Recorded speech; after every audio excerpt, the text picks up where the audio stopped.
오늘날 교회 공동체는 많은 봉사를 필요로 합니다. 이게 뭐 작으나 크나 봉사가 많이 필요한 것은 다 똑같아요. 그렇지 않더라도 우리가 하나님을 섬긴다는 일은 하나님께 봉사한다는 말이기도 하니까 우리의 봉사가 어떤 것인지를 한번 들어봐야 되는데요. 잘 정리해 봐야 되는데 오늘 말씀이 우리 교회의 이 봉사에 관한 이제 도전 또는 자세에 관한 점검의 질문을 던져주고 있습니다. 하나님을 섬기고 하나님께 봉사한다는 것은 어떤 일일까요? 또 어떤 본질과 의미가 필요할까요? 오늘날 우리네 교회는 사역을 어떤 프로그램이나 교회 행사나 또는 그 프로그램의 효율성 또 그 숫자를 세는 결과물 그리고 기능이나 또는 시간의 문제로 다루기가 쉽습니다. 사역을 하면은 사역 평가를 하는데 대개 그 평가의 방향이 주님이 원하시는 그 마음과 뜻을 모으는 데 있는 게 아니고 대개 이제 숫자로 표현되는 결과를 체크하는 데 사람들이 관심이 쏠리는 거죠. 그러니까 기능성의 문제로 교회 봉사나 사역을 바라보기가 쉽다는 거예요. 이거는 여러분 세상의 방식이죠. 회사 운영 방식이잖아요. 그런데 오늘 말씀은 분명히 이 봉사를 하나의 일거리로 보지를 않습니다. 오늘 본문에는 여호와께서 모세에게 명령하신 것 같았다 또는 명령하게 하신 것과 같다 하는 말이 3절과 20절, 22절에 모두 3번이나 나옵니다. 이것은 하나님의 백성 공동체가 봉사할 때에 하나님이 원하시는 뜻과 방향에 맞추어서 그 명령대로 진행되어야 함을 강조하는 것이고요. 그래서 우리의 봉사가 하나님께 하는 직접적인 봉사든 또는 공동체를 향하여 섬기는 봉사이든 간에 모두 바른 정신과 방식대로 하나님이 원하시는 방향성을 맞추어야 한다는 말씀을 들려주고 있습니다. 오늘 우리가 하나님과 공동체를 위한 섬김과 봉사가 어떤 정치로 어떤 자세로 감당이 되어야 되는지 그 바른 길을 배우고 따라가 볼 수 있겠습니다.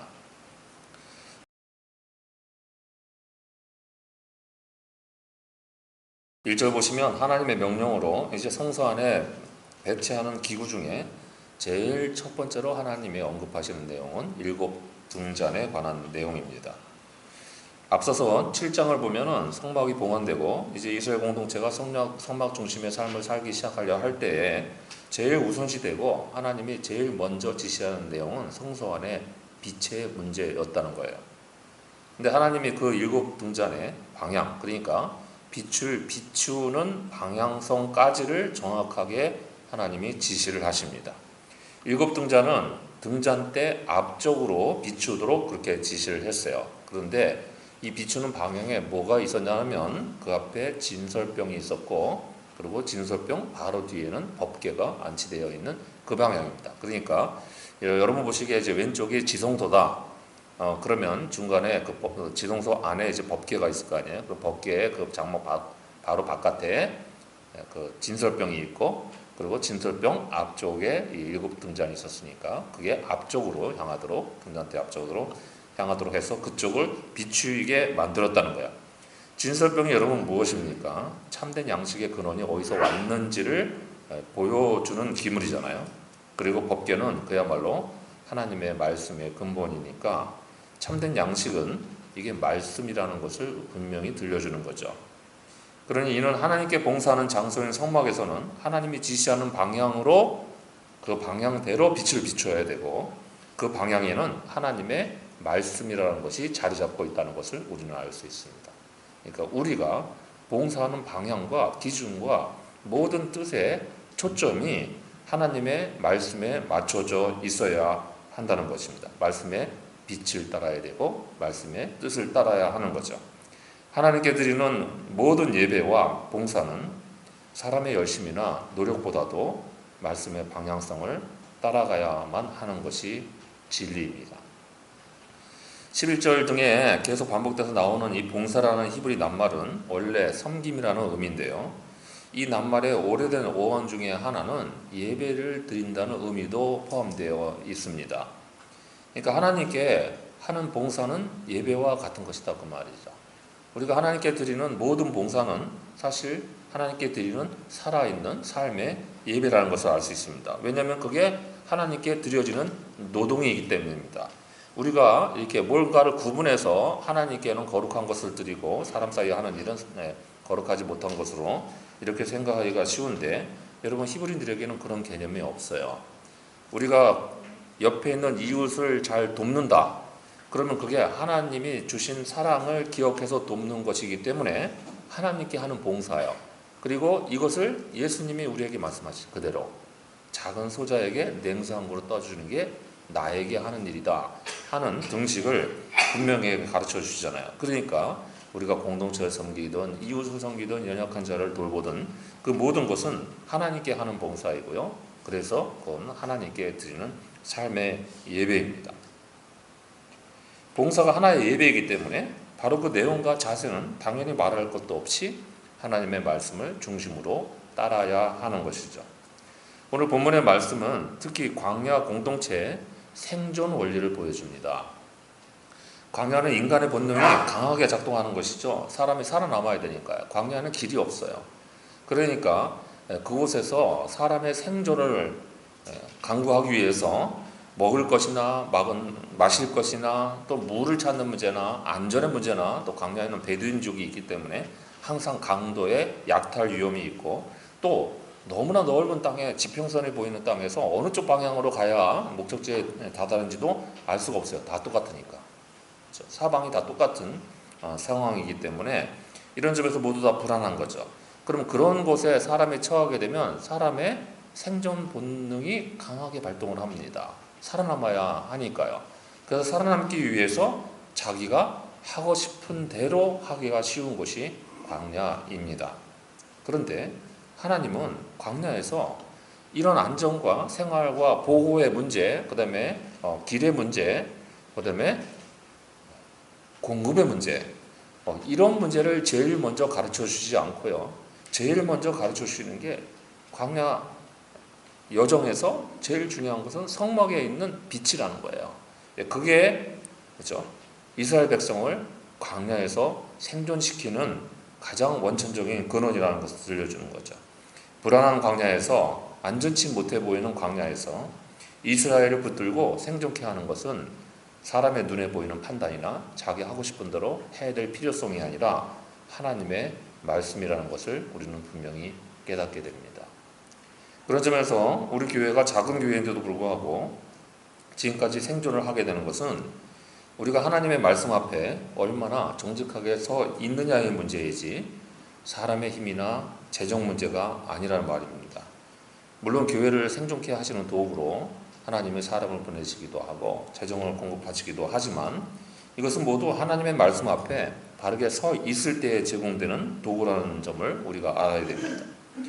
하나님이 오늘 본문에서 성막 봉헌 다음에 그 안에 기구에 대해서 지시하실 때 7 등잔에 대해서 제일 먼저 말씀하시는 것을, 그 방향까지 지시하는 것을 우리는 늘 잊어먹지 말아야 됩니다. 레위인이 앞으로 봉사하고 어떻게 해야 되는지 이 중요한 문제를 다루는데 그거 앞에 성소의 빛이 먼저 언급되는 것을 보면 어떤 봉사보다도 말씀의 빛을 받는 게 더 중요한 문제라는 거예요. 행동보다도 말씀을 듣는 게 먼저이고 열심보다도 그 말씀의 뜻대로 순종하는 방향이 먼저여야 합니다. 하나님의 말씀에 빛이 없는 봉사는 열심은 있어도 얼마든지 인간 중심으로 방향이 바뀔 수가 있습니다. 제가 군목 때 그 여러 지휘관들, 한 20명의 지휘관들이, 대대장급 이상 지휘관들이 있었는데요. 그분들 중에 16분이나 우리 교회 집사님들이에요. 그런데 그 16분 중에도요, 신앙적으로 하시려는 분이 있고요, 그냥 열심을 내려는 분들이 있어요. 그 중에 일부는 진급을 위해서 교회에 열심을 내는 사람도 있었던 것을 보게 됩니다. 그러니까 사람의 열심만 가지고 열심히 하는 경우가 있어요. 저는 군목 사역을 할 때 못하게 했던 일 중에 몇 가지 있습니다. 합동 세례를 제가 일단 안 했고요. 상부고 뭐고 누군가의 눈치 안 보고 제가 일단 그거는 거절을 했고, 그 다음에 목사가 이제 순회 예배하러 인도하러 가게 될 때 지휘관이 강제로 사병들 동원하는 일을 제가 못하게 했어요. 열심히 있는 지휘관은 목사님 오신다 그러잖아요. 그럼 대대병력을 다 앉혀놔요, 교회에다. 그 안에 불교 신자도 있고 천주교 신자도 있고 뭐 이렇게 이상한 종교, 여러 종교가 다 와서 앉아있게 돼요. 이런 경우가 있어요. 그래서 제가 그거는 강제 동원은 하지를 못하게 했습니다. 나중에 들어보니까 강제 동원되는 게 사병들한테 편하기도 하대요. 그래서 먹을 거 주고 교회에 있는 동안은 안 건드리니까. 그러니까 그러긴 한다는데 제가 눈치 없이 어쨌든 이제 원칙을 지키려고 그렇게 했던 적이 있습니다. 예배를 그렇게 동원에 의해서 하는 게 맞아요? 안 맞다는 거죠. 정말 중요한 거는 열심보다도 그죠? 하나님의 말씀을 순종하려는 자세가 먼저입니다. 그래서 무슨 일이 일어나게 됩니까? 은사가 있는데도 성령의 은사를 받는데도요, 자기를 나타내는 과시가 될 수도 있고요, 헌신을 잘 하는데도 그게 자기를 드러내는 의가 될 수가 있는 거예요. 말씀의 빛에 따르는 순종이 먼저가 아니기 때문에 얼마든지 인간 중심의 도구로 전락할 수가 있다는 것입니다. 그러면 그 모든 봉사를 하는 공동체는 결국 무의미한 존재가 되는 거예요. 여러분, 교회를 말아먹는 간단한 비결이 있습니다. 여러분이 여기 와서 세상의 야심을 채우고 자기를 나타내고 드러내기를 좋아해서 교회를 하기 시작하면 교회는 생존 이유가 없습니다. 존재 이유가 없어지는 거예요. 그렇죠? 하나님의 말씀을 따르는 바른 봉사와 섬김반이 공동체를 생존하게 만듭니다. 오늘날 우리네 교회는 이 모든 사역이 말씀의 빛 아래에 있어야만 됩니다. 우리가 회의를 하더라도 말씀의 빛 아래에 있어야 되고, 재정을 사용하더라도 말씀의 방향에 맞추어야 되는 이유가 여러분 그건 거예요. 재정을 우리 삶을 살찌우고 우리 자신이 배불리 먹고 우리 자신의 욕심을 채우고 더 큰 교회당을 만드는 게 중요한 게 아니고, 작은 소자에게 냉수한 것을 떠주기 위해서 주님의 마음을 전달하는 도구로 쓰는 게 중요한 일인 거죠. 그게 말씀의 빛이죠. 그렇죠? 어느 쪽이 말씀의 빛을 따르는 것 같아요? 교회에다가 수천억 건물을 투자해서 짓는 게 하나님의 원하시는 말씀의 뜻 같습니까? 여러분, 우리가 역사적으로 성경을 통해서 쭉 보아왔지만 은금을 동원해서 가득 채웠던 성전들은 다 무너졌습니다. 그렇죠? 솔로몬의 그 엄청난 성전이나 헤롯의 은금으로 치장된 성전들은 다 폐허가 됐어요. 초토화가 됐단 말이에요. 그게 하나님의 역사 속에서 우리에게 들려주는 거잖아요. 근데 그거보다 더 큰 성전들을 짓느라고 돈을 들이고 있잖아요. 그게 여러분 맞는 일이냐 그 말입니다. 사람들은 그런 얘기도 합니다. 변명이겠죠. 우리가 그만큼 몇천억짜리 교회 건물 지었지만 더 많은 돈을 하나님의 뜻을 위해서 쓰고 있습니다. 선교도 하고요, 분율사역도 하고요, 이렇게 한다고 그러죠. 여러분, 거기에 들어간 돈 자체가 필요하죠. 하나님이 원하시는 거예요. 그렇죠? 건물에 들어간 돈 자체를 원하시는 거예요. 그러니 교회가 이런 말씀의 빛을 잃으면 외형상으로는 건물이 커지고 활동도 많고 하는 일도 많아 보이지만 여러분, 내적으로는 방향을 잃게 됩니다. 그 안에 있는 교인들이 영적으로 죽는 거예요. 그렇죠? 거기는 세상의 방식과 똑같은 것이 작동을 하니까요. 오늘날 교회의 위기는 빛이 없어서가 아니라 이런 가짜 빛들이 너무 많아서 생깁니다. 성공의 빛이 교회 안에도 가득 채워져 있는 것을 보게 되잖아요. 조금만 교회가 크고 그저 이름이 알려진 교회면 그 안에서는 성공의 빛을 위한 신앙생활이 아주 자명하게 드러납니다. 규모의 빛도 있잖아요. 그죠? 교회 크기와 사람 숫자로 견주어지는 규모의 빛도 있고 인기의 빛도 있습니다. 그죠?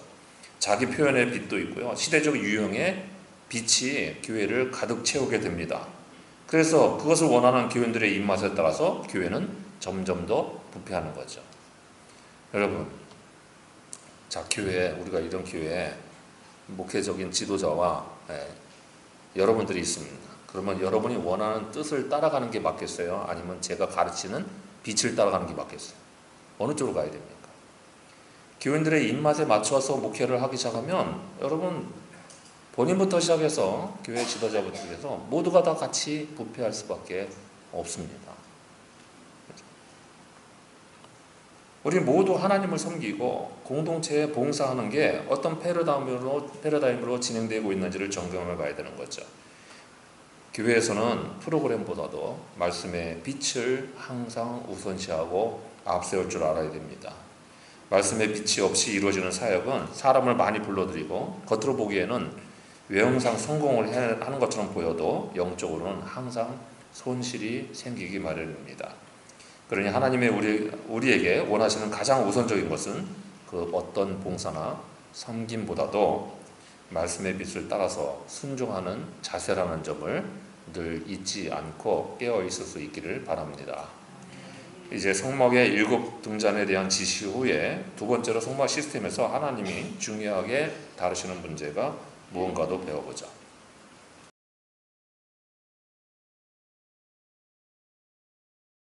5절을 보시면 또다시 엄중한 계시의 말씀으로 지시하는 바는 바로 레위인의 성결 문제입니다. 레위인은 제사장들처럼 유임식을 거행하지는 않지만 하나님의 성소에서 봉사를 해야 되기 때문에 그들만을 위한 고유한 제사와 정결례를 행하도록 지시하셨습니다. 모두에게 한 번만 집행되는 제사 의식이죠. 그 7절을 보면 속죄물, 이것은 원래 히브리 본문대로는 그냥 죄의 물이라는 거예요. 그러니까 죄를 씻기 위한 물이니까 속죄의 물이라고 번역을 하는 것도 맞는데, 죄의 물, 죄를 처리하는 물을 정결례의 물로 써야 하고요. 그 다음에 전신을 삭도로 밀어서 완전히 무결한 상태에서 출발을 해야 되고, 또 의복도 빨고, 그 다음에 속죄 제물을 거대하게 드리도록 했습니다. 이렇게 엄중한 정결례를 하게 한 것은 그들이 봉사하는 대상이 바로 하나님 자신이기 때문입니다. 이스라엘 백성과 하나님 사이에서 성소의 봉사를 하는 거죠. 중간다리 역할을 해야 되기 때문입니다. 그래서 레위인의 봉사는 그 어떤 것이라도 반드시 정결을 이룬 상태에서만 감당되어야 했던 것입니다. 우리가 배울 수 있는 두 번째 정신, 봉사의 두 번째 정신은 그 어떤 봉사라도 그보다 앞서서 정결함이 먼저 채워져야 한다는 것입니다. 깨끗해야 되는 거예요. 하나님 앞에서 깨끗한 도구가 되도록 하는 일이 우리가 해야 될 일보다 먼저입니다. 가끔 교회에서 봉사하는 것에 대해서 이런 착각을 하는 경우들이 있습니다. 제가 이거는 우리 교우들이 그렇게 생각하는지 안 하는지를 모르겠어요. 짐작은 하는데 제가 확인한 바는 없는데, 오늘 예배 끝나고 혹시 제가 이렇게 생각했던 게 있었습니다 하면은 저한테 한 번도 빠짐없이 이실직고를 하시기를 바랍니다. 이 문제예요. 교회에서 봉사를 많이 하면 혹시 내가 저지른 죄도 감면되지 않을까? 막연한 무속적인 생각이 있을 수가 있어요. 하나님께 열심히 봉사했으니까, 그러니까 내가 실수했던 것도 덮어지지 않을까? 하나님이 안 묻고 지나가지 않으실까? 책임을 안 물으지 않을까 하는 이런 생각을 할 수가 있습니다. 여러분, 제가 우리 교회 안에서는 제가 모르겠다는데 우리 교회 밖에서는 되게 많이 보는 현상이에요. 굉장히 많이 드러나는 심리적인 증상입니다. 하지만 어떤 봉사도 정결을 대신하거나 성결을 대신하거나 거룩을 보존하는 일에 대신할 수가 없습니다. 아무리 봉사 많이 해도 정결의 문제는 별개이고 먼저 시행해야 될 문제예요. 오늘 하나님의 말씀은 봉사가 정결을 대신할 수 있느냐 없느냐 하는 정도의 문제가 아니라, 정결함이 없으면 봉사는 다 헛되다라는 우선순위를 분명하게 들려주시는 것입니다. 그리고 이 정결함은 레위인의 모든 생애와 사역에 다 미치는 것이어야 했습니다. 따라서 오늘 우리가 하나님을 섬기는 모든 봉사에도 그 정결이 자신의 모든 시간에 미쳐야 된다 그 말입니다. 레위인은 자신의 일부만 드는 게 아닙니다. 자신들의 몸이나 직무나 시간과 생애의 모든 시간에 하나님을 향해서 정결을 유지하도록 해야만 했던 거죠. 이것은 그래서 오늘날 그 봉사의 정신은 우리 모든 그리스도인들에게도 중요한 문제입니다. 왜냐하면 오늘날 이 레위인의 봉사 정신은 무슨 특정 직분에만 국한된 게 아니에요. 그렇죠? 임직자들만 하거나 교회의 성직자들만 일을 하는 게 아닙니다. 모든 그리스도인은 주일 몇 시간만 하나님께 드리는 사람이 아니라는 거예요. 주일 하루도 여러분, 그죠? 여러분, 이게 주님의 날이잖아요. 명색이. 오늘 주님의 날이에요. 그럼 24시간 주님의 시간이에요. 근데 여러분, 이거 자기를 위해서 나눠 쓰잖아요. 그렇게 하기가 쉽잖아요.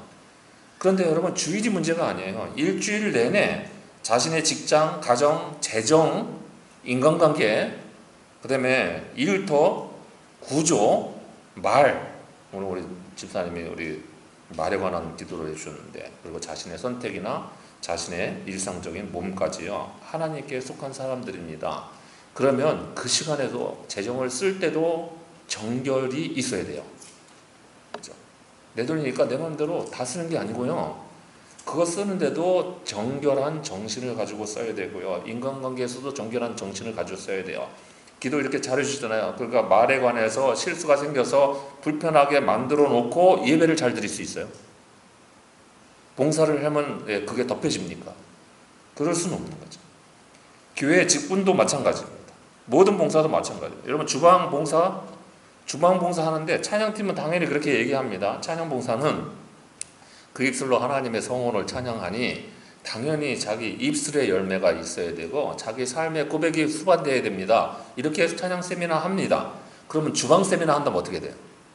주방 세미나, 교우들에게 밥 한 끼 잘 예쁘게 마련해서 먹기 좋게 맛있는 음식 마련하는 게 목표점이 아닌 거죠. 자기가 하나님 앞에 정결한 마음으로 그 일을 해야 되는 거예요. 그렇죠? 다 똑같은 일인 거죠. 교회의 모든 일들이 정결한 자세를 갖추어서 하나님께 봉사하는 일로 해야만 합니다. 우리는 다 하나님 앞에서 세상과 구별된 사람들입니다. 그리스도인으로서 하나님의 백성으로서 하는 모든 일에도 이 구별된 정결함이 있어야만 한다는 거죠. 사역팀과 팀장의 자세나 행동, 헬퍼의 가르치는 말, 찬양팀원의 음성도 마찬가지고요, 지휘자의 손과 반주자의 손도 다 하나님 앞에 자기의 삶에서 정결함이 채워져야 거룩한 일이 되는 거예요. 거룩한 봉사가 되는 거예요. 그렇죠? 교회가 위태로워질 때가 언제 얘기했습니까? 재정이 부족하거나 사역의 능력이 부족하거나 인력 풀이 부족해서 위태로워지는 게 아니에요. 우리 맨날 모자라는 상황이잖아요. 우리 항상 인력 풀 모자라고 재정 부족하고 여러 가지 부족하는 사람들이 모여서 교회를 지탱하고 있습니다. 그런데 그래도 괜찮아요. 정결만 있다고 한다면, 거룩함만 있다고 한다면 괜찮습니다. 교회가 위험해질 때는 바로 이 정결과 거룩이 사라질 때가 가장 위험한 거죠. 사역이 자기 욕망의 연장도 되고요, 직분이 다른 교회처럼 명예의 수단이 되기도 하게 됩니다. 자기 인정의 욕구가 되기도 하고, 그거 시켜주면은, 그죠? 잘나서 된 줄 알고, 안 시켜주면 안 시켜줘서 서운하다고 교회를 빠져나가고. 여러분, 이런 모습들이 그냥 팽배한 교회라면 여러분 거기에 거룩함이 어떻게 있어요? 그래서 교회의 직분자로 세워질 때 임직식을 하면서 교회 임직 헌금을 교회에서 정해서 내게 합니다. 여러분, 이런 일이 발생을 해요. 그런데 여러분, 그 아이러니가 뭔가를 생각해 보세요. 우리는 종교개혁의 후손이라고 치부하는 사람들입니다. 중세 때 성직을 매매하면서 팔고 사고 했던 부패를 안 하겠다고 개혁해서 나온 교회예요. 그러면서 교회가 임직헌금을 받고 직분을 나눠주는 걸 순서만 바꿨다고 해서 여러분, 그게 성직 매매라고 하는 생각은 안 합니다. 왜 그럴까요? 정결함이 없는 거잖아요. 거룩함이 없는 거예요. 하나님의 임재 앞에서 이게 얼마나 부패한 일인지 인식을 못하는 거예요. 그래서 괴물과 같은 모습으로 변해가는 거잖아요.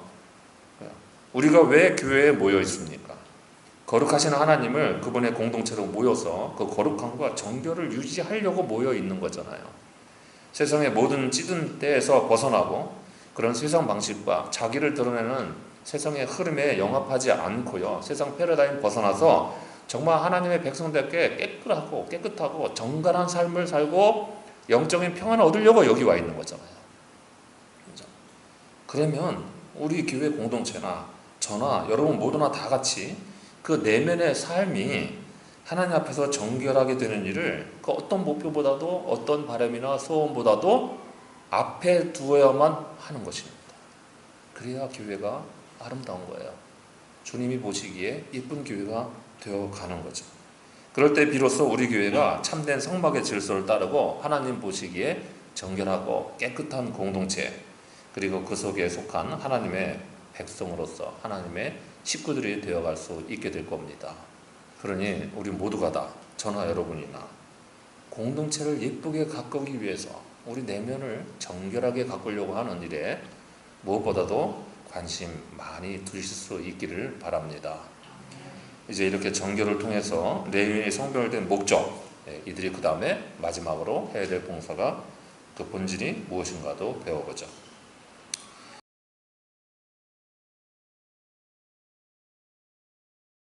9절 보시면 레위인은 모두 회막 앞에 소집이 됐습니다.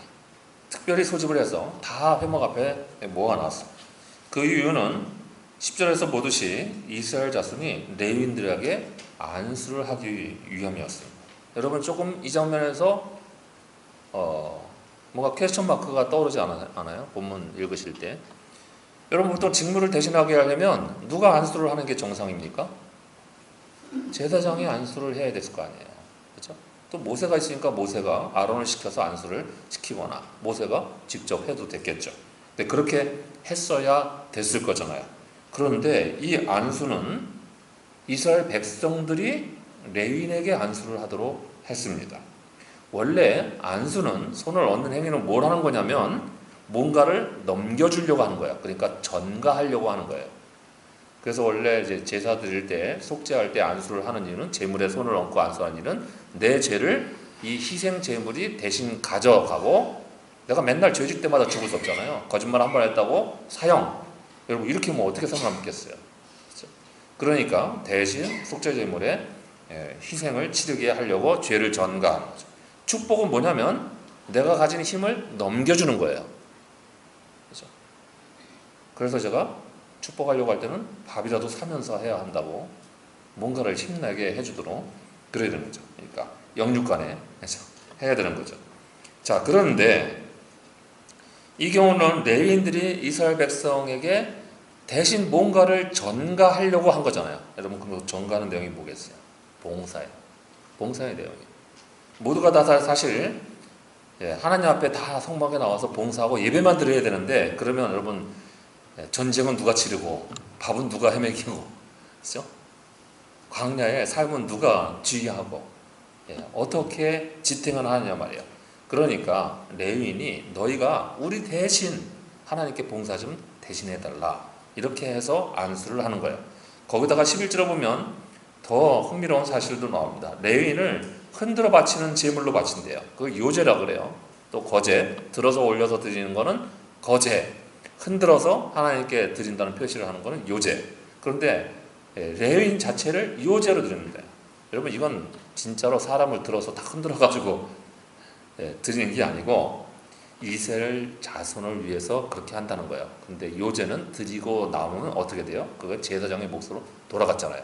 그러니까 제사를 드리는 사람의 몫으로 돌아가는 거예요. 레위인을 요제로 바치게 되면 레위인이 하는 봉사는 이스라엘 백성에게 돌아가는 몫으로 남게 됩니다. 그래서 요제로 바치는 거죠. 그런데 그 돌아가는 몫이 무엇이냐? 굉장히 많아요. 16절을 이하를 보면 일단 요제로 레위인을 바친 이유는 이스라엘 자손의 모든 초태생을 대신해서 레위인이 대신 하나님께 바쳐지는 거예요. 그러니까 모든 장자는 출애굽 때에 하나님이 치셨기 때문에 거기서 살아남은 사람은 하나님의 것으로 귀속이 됐단 말이에요. 그래서 첫 초태생, 첫 수확, 그렇죠? 이런 것들은 다 하나님께 바쳐서 드려야 돼요. 그러니까 우리는 옛날에 장자는 다 하나님께 드린다고 그랬잖아요. 그렇죠?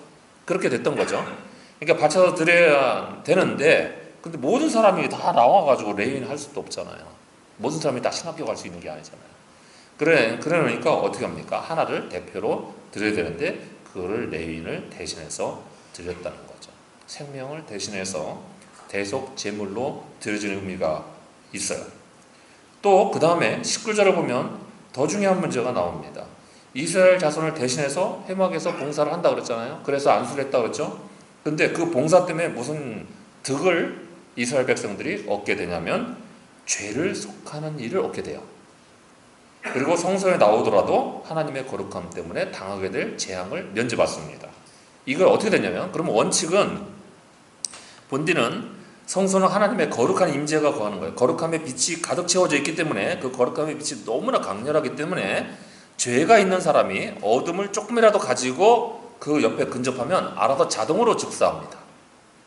이게 원래 법칙이에요. 하나님의 광채는 너무 정결해서 죄가 있는 사람은 거기서 그 빛에 죽임을 당할 수밖에 없습니다.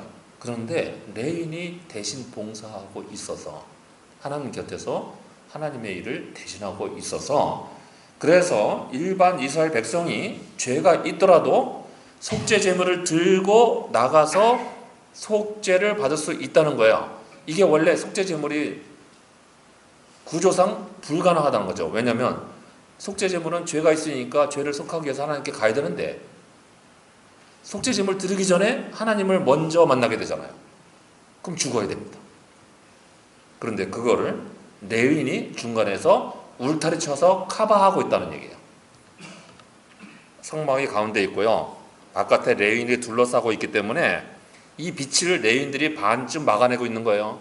그래서 이스라엘 백성들이 성소에 제물을 들고 와서 죄를 사함받으려고 들고 올 때에 그 빛이 사람을 죽이지 않을 만큼 그러나 따뜻한 은혜의 빛은 남게끔 조절이 돼서 이스라엘 백성이 성소에 나와서 마음 놓고 죄가 있는데도 불구하고 속죄 제물을 드릴 수가 있게 된 거예요. 그래서 죄사함을 받을 수 있게 되었다고 하는 거죠. 여기 19절에 속죄하게 하였나니라는 말, 이 히브리 말은 본디 그게 덥다라는 의미에서 왔단 말이에요. 그래서 공동 번역에서는 이것을 가려주다 이렇게 번역을 했습니다. 레위인들이 하나님께 봉사를 하기 때문에 이스라엘 백성들이 덕을 보게 된 것 중에 제일 큰 거는 하나님께 나올 때 죽지 않을 수 있게끔 면책을 해주는 일을 했다는 것입니다. 그러니까 레위인의 봉사는 단지 하나의 일이 아니라 이스라엘 자손의 영적인 안전장치였다는 거예요. 레위인이 봉사하고 있는 일들은 백성들을 보호하는 장치가 돼요. 이 모든 과정에서 결국 하나님께 봉사하는 레위인은 그 공동체를 대신하고 공동체를 안전하게 만드는 책임을 지는 거죠. 여기서 우리가 굉장히 귀한 원리를 들 수가 있습니다. 공동체에서 하나님께 봉사하는 이들은 다른 공동체 식구들의 영적인 안전을 책임지는 일이 된다는 거예요. 여러분이 하나님의 뜻에 맞게 잘 봉사하잖아요. 그러면 교회 안에 있는 식구들을 보호하는 일을 하게 된다는 것입니다. 대신 보호해 주는 거예요. 개념이 잘 정리가 됐어요? 봉사의 개념 중에 이러한 개념이 있다는 사실을 담고 하게 되면 굉장히 귀한 일이 되죠. 오늘 본문 민수기 8장에는 전체를 아우르는 이런 교차 대꾸법이 하나 있습니다. 슬라이드로 정리했으니까 금방 보실 수 있을까요? 보세요. 자,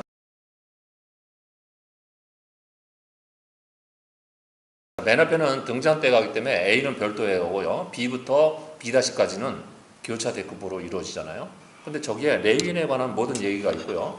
중간에 저 교차 대꾸법은 가운데에 있는 주제가 제일 중요하다고 그랬죠. 강조점에는. 레위인의 대속적인 신분이 설명되어 있어요. 그러니까 이게 레위인의 봉사 중에서 제일 중요하다는 거예요. 레위인이 얼마나 많은 일을 많이 했느냐가 중요한 게 아니고 레위인이 봉사하게 되는 그 본질 가운데 하나가 그렇죠? 대속의 역할을 하는 거죠. 나머지 공동체를 안전하게 지켜주는 일이 된다는 거예요. 그런 점에서 레위인의 봉사는 특별히 대신이라는 개념으로 우리가 배워야 됩니다. 여러분이 하는 봉사는 누군가를 대신 보호해 주는 일이 됩니다. 여러분이 하는 모든 봉사가요.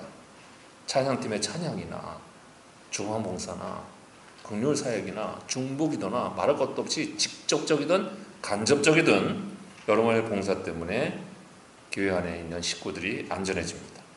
이 대신이라는 개념이 굉장히 중요합니다. 왜냐하면 오늘날은 다른 누군가를 위하여서 대신 나서는 일 대신에 그렇죠? 자기를 위하여 사는 삶으로 치닫기 때문입니다. 그렇죠? 흐름이 자기만을 위한 삶으로 치닫잖아요. 세상의 흐름이. 그게 강하기 때문에 오늘 우리는 우리의 섬기는 모든 섬김과 봉사는 누군가를 대신하여 한다는 사실을 기억해야 돼요. 그렇죠?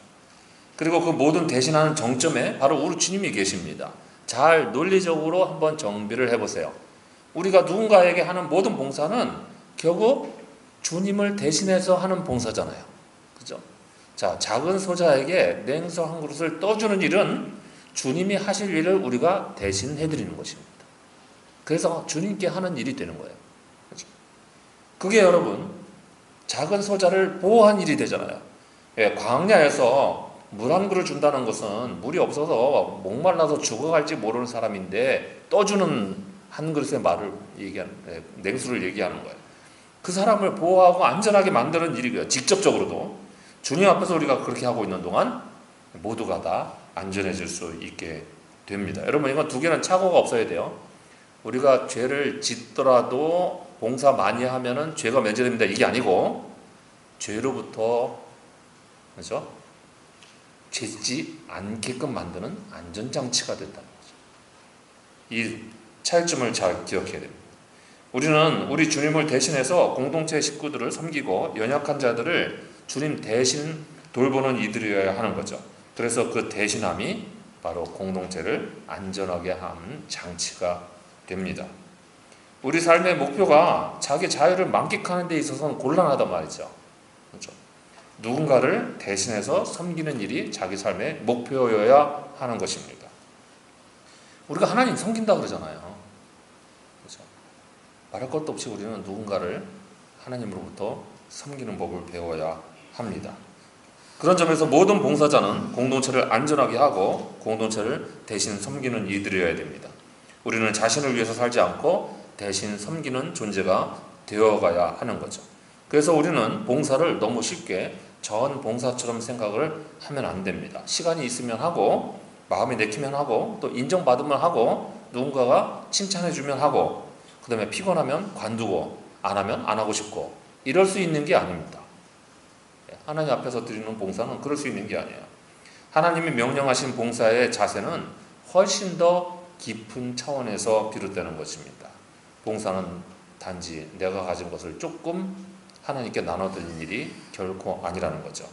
봉사는 내가 하나님께 속한 사람입니다 하는 고백에서 나오는 자연스러운 결과물인 것입니다. 오늘 말씀의 끝은 레위인의 직무를 50세에 마치도록 했는데요. 26절을 보면 그렇게 직무연한을 마치더라도 회막에서 돕는 직무는 계속 지키도록 규정이 되었습니다. 여기 돕는 직무라는 히브리 말은 사역이라는 말이에요. 직분은 쉬더라도 돕는 일은 계속해야 되는 게 여러분 우리의 본질입니다. 그래서 우리 교회도 작년부터 그렇게 한 거예요. 첫 출발 타자가 한 분밖에 안 계시지만 그렇게 한 거예요. 돕는 일은 여러분 연령의 고하를 막론하고 누구라도 할 수 있는 일이잖아요. 그러니까 모든 직분자만 하는 게 아니고요. 우리 모두의 일이고 그 정신과 자세는 하늘나라 갈 때까지 하나님이 주신 힘이 있을 때까지 계속되는 일이고 그 일은 바로 누군가를 대신해서 그래서 우리 주님을 대신하여 섬기고 봉사하는 일이라는 점을 기억해서 우리 모두 이런 참된 섬김과 봉사를 바르고 충만하게 일궈내는 이들이 또 그런 교회 공동체로 존속할 수 있기를 바랍니다. 기도하겠습니다.